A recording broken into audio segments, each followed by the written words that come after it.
guest now is Dr. Osman Ahmed from Siemens. Dr. Ahmed, thank you again for joining us and welcome to Mile. Tell us a bit about your presentation. You are an innovation expert. What, in a nutshell, was it that you were trying to convey to the audience today? Thank you, Bill. Thanks for this opportunity again to Miles as well, or to Mile as well. I think the main message is that innovation has to be a core theme of all the corporations around the world for survival as well as for the growth.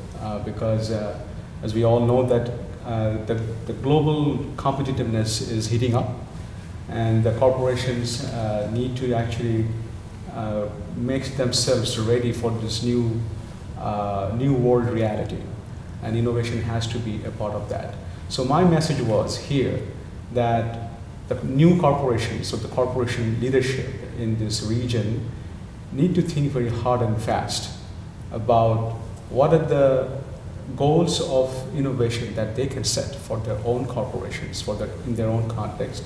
And number two, how they can actually blend their corporate financial goals and other goals they may have with this goal of how they can become actually an innovative company for the market as well as for their own employees and for themselves. I would assume that innovation is something that's easily aspired to. You said yourself in your presentation that it's become a buzzword. Right. So how do organizations initiate and implement the hard work of making innovation the reality of business results? Yeah, I think it starts with strategy, essentially, the corporate strategy. So the management has to understand that the corporate strategy has to embrace this new phenomena that is happening in the world called innovation, and how it can actually help companies to achieve their business goals. Number one, growth and profit, bottom line and top line, as we all know. And secondly, strategy-wise, for example, how it can help the company to create new branding. As soon as they realize that they have a good brand, they can say, you know, I need to now diversify. I can go to my peripheral markets or peripheral offerings, and how I can create now new sort of what you call offerings that is good for my customers, as also for the company's shareholders, the stakeholders essentially.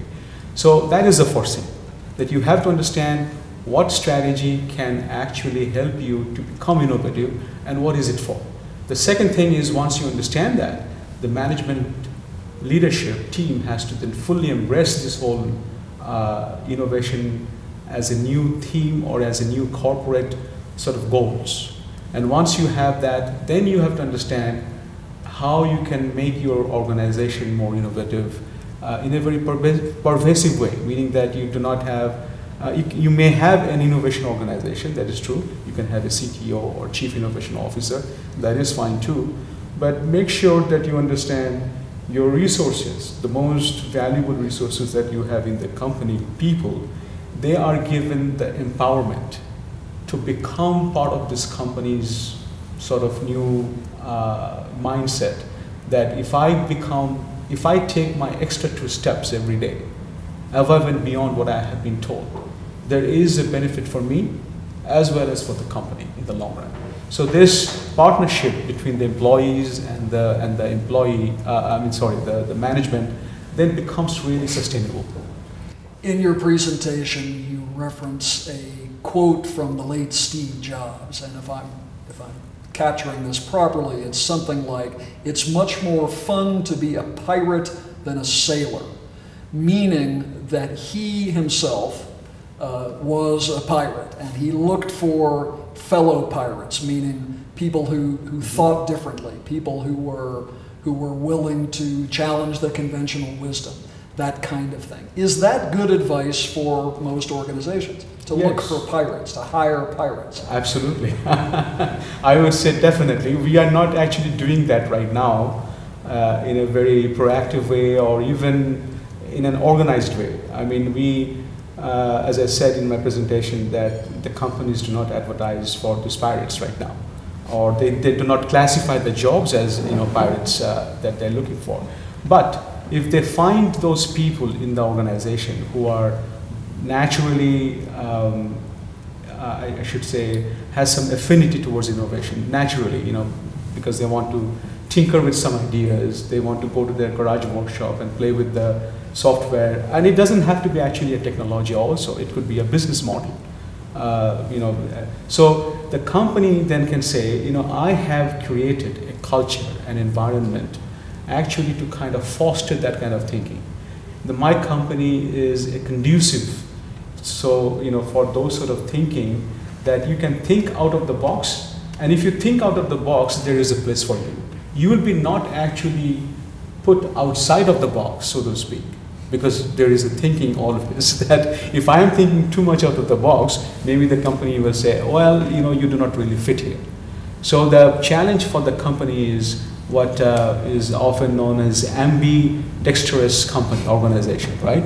So you play this game very cleverly, that you say, okay, I have my Navy or this sailor organization, which is dedicated for this sustenance, you know, growth and everything that we do usually, incremental innovation, but I have also the provision, I have also the structure that can allow this free thinking. And if the free thinking is valuable, that actually can impact my strategy, I am ready. My organization is ready.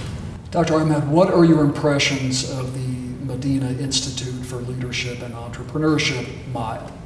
Oh, I'm really, really fascinated by its vision and the principles that, I mean, it's also in the spirit of innovation. This is really, really an innovative idea, because what is happening right now, and especially in this region and this part of the world, is that we kept on thinking what I have to do based on what I have done in the past, not what I can do based on my potential in the future.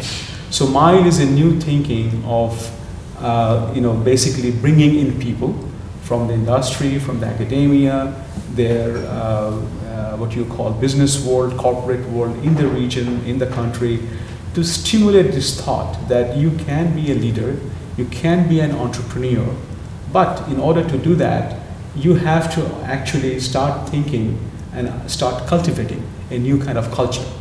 And that is what I think MILE is promoting and is basically engaged upon. So this is a really, really a wonderful, wonderful thing.